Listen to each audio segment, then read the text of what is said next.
Hi, my name is Eric from Etiquette, and this is 100 teacher tips. Tips that every teacher should follow to ensure success in the classroom. Number 1, keep eye contact with students. It shows that you are comfortable with being a leader. What does this mean? When you go into the classroom, as soon as the students enter, I want you to make eye contact with your students and keep it until they look away. This might sound strange, but you'll find often in the classroom, while you're teaching, you have to engage the students by looking directly at them. Some students will try and look into your eyes and see if you flinch. As humans, we are conditioned that we don't want other people to feel uncomfortable. So what happens if you look into someone's eyes? Usually you look away because you don't want them to feel uncomfortable. In the classroom, you are the leader.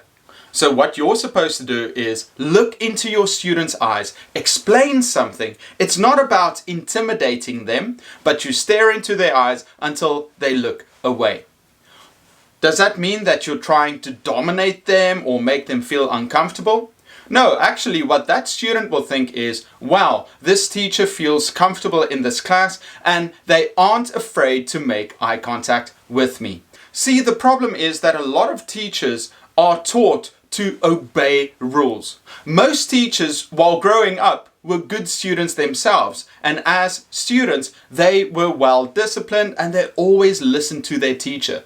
And now when you have to become a teacher, you have to be more dominant and you have to be a stronger force in the classroom. And that starts with eye contact.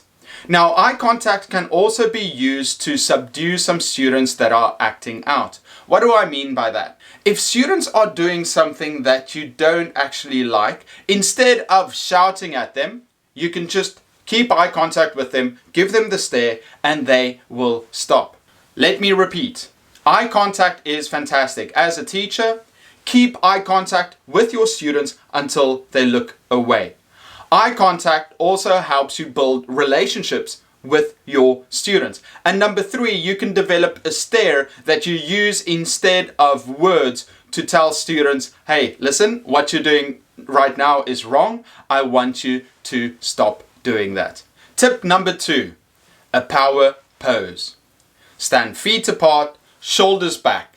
A power pose will help you feel more confident. I see many new teachers coming into education and they first start teaching and they make themselves smaller and they crouch down without thinking about it.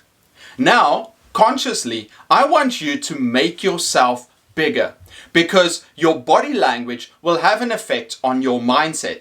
So you put your shoulders back, you stand up straight, you smile, you keep eye contact with your students. By having your feet apart, it shows them, wow, I'm not afraid, I'm not going to be pushed around, and you will feel yourself growing more confident by using a power pose. Okay, so tip 2 is have a more confident body language, and that will affect your teaching.